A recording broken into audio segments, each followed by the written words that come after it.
So how coronavirus has changed my life? It hasn't, not one bit. I've just carried on exactly the same as I always have. I ride my bike, I run, I exercise, I see my friends.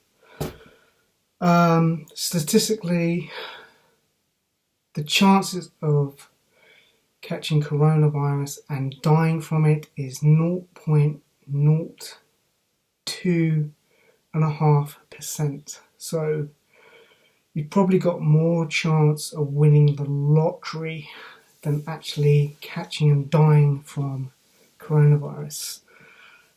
It's just been hyped up by the media. The government have fallen for it. It's like a massive politically correct stunt that is going to impact billions of people losing their jobs. Businesses are going to go under. There's going to be suicides, depression. Already, like, that's gone up already. Domestic violence has gone up. It's just a disaster for most people, not for me, because I already live very simply and it hasn't affected me at all. It just hasn't affected me. But I do feel sorry for everyone else that's been affected, because they're all caught up in that kind of lifestyle of eating meat, dairy. Like, most of the people that have died are either like very elderly, which is sad, or obese. I mean, like, the people that work for the NHS, if you look at their pictures, they're obese, they're overweight, they're bad health. And I suppose if you've got bad health, you are going to be susceptible to it. If like low carbs, like, I'm scared of carbs. Like the government says, like, don't eat carbs.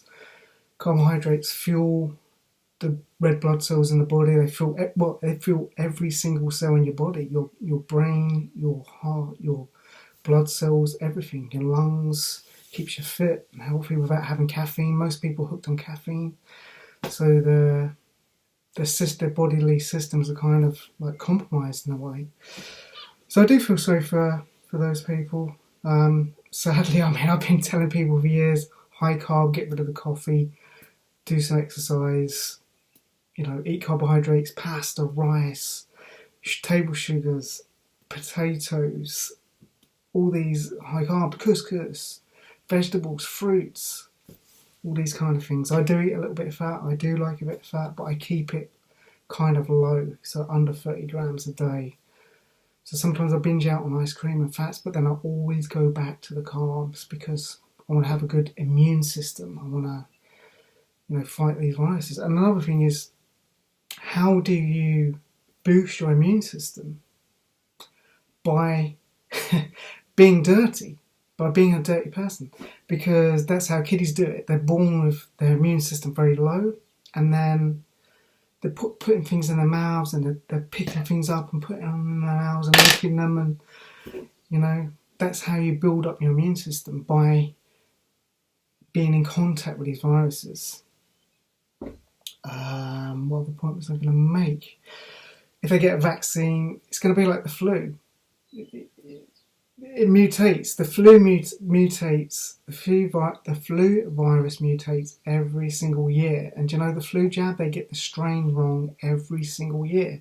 And it's going to be the same with this. If they get a vaccine, they're going to have a new vaccine every single year, because it's going to mutate. And like, if it's like the flu, they're just going to get it wrong every year. And it's going to be a waste of time. It's going to make lots of money for the pharmaceutical companies. People are going to be injected with poisons and heavy metals and everything else. And I don't mind if anyone wants to do it, as long as they don't make it mandatory. Mandatory.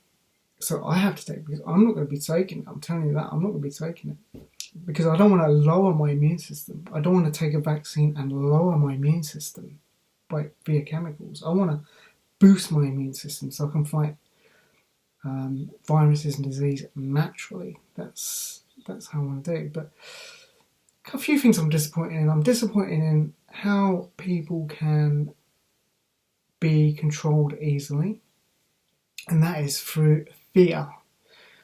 and a lot of the people that I wouldn't call them friends, but associates and acquaintances, they just showed me how petrified they are.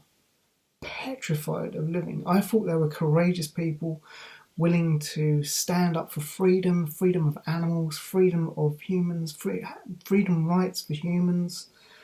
But they are just petrified people. They're like, when it comes to the big, a big thing like this, coronavirus, they're all like, oh, carrying in the corner, like, oh, I'm so scared.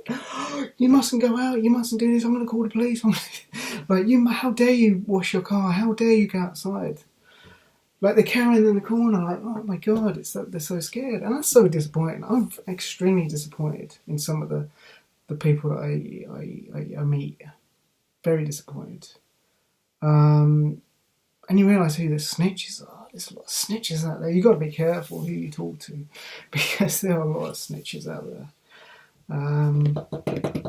So there's a few points I think I've got them across. What else was I going to say? Anything else? So yeah, I've just been cycling, walking, running.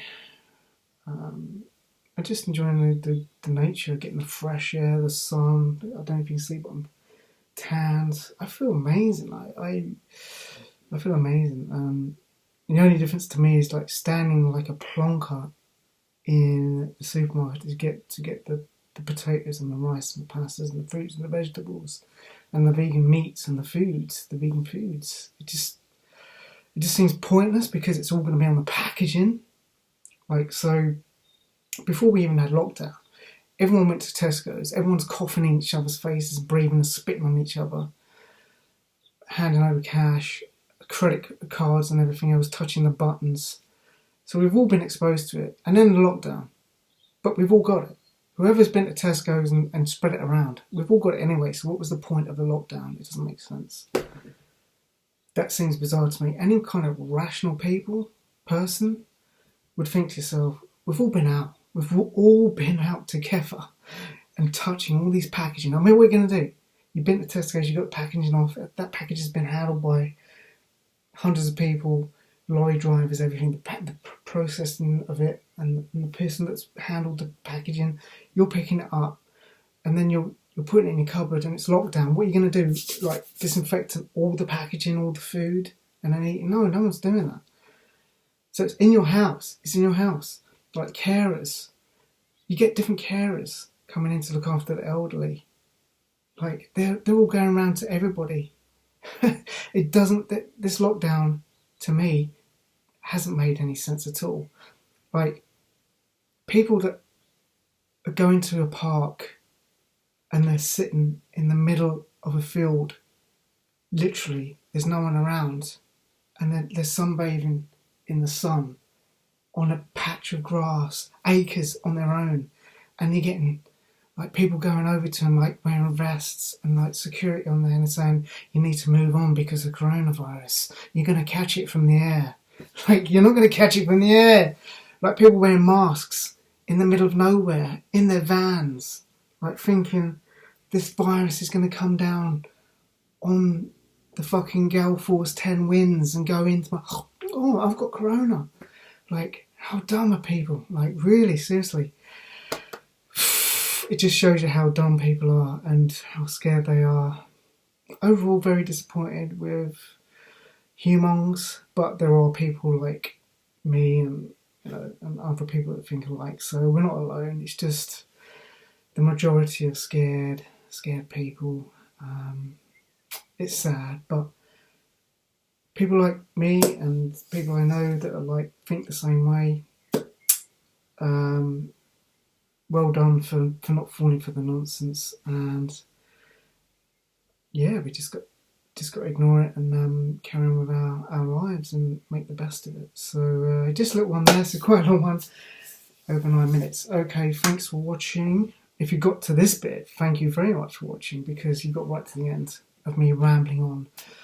I'm going to get some carbs. I'm going to go and cook up some potatoes and carbs or some fruits or something like that, and see you next vid. Thanks a lot for watching.